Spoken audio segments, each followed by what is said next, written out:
د کابل هوایي ډګر څخه ډیر ښه د پرمختګ خبر. کابل هوایي ډګر کې د $1 میلیون په ارزښت پروژې پیل شوي. د ترانسپورت او هوایي چلند وزارت وایي د کابل په نړیوال هوایي ډګر کې د $1 میلیون په ارزښت پروژې پیل شوي چې د خصوصي سکتور له لورې پر مخ وړل کیږي.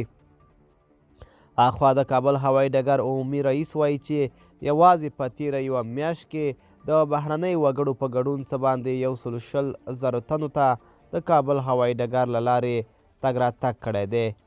نوموړي د کابل هوایي ډګر کې د ځینو پروژو په پرانیست غونډه کې وویل چې له ځینو عربي شرکتونو سره په اړیکه کې دي چې په افغانستان کې خپلې الوتنې بیرته پیل کړي.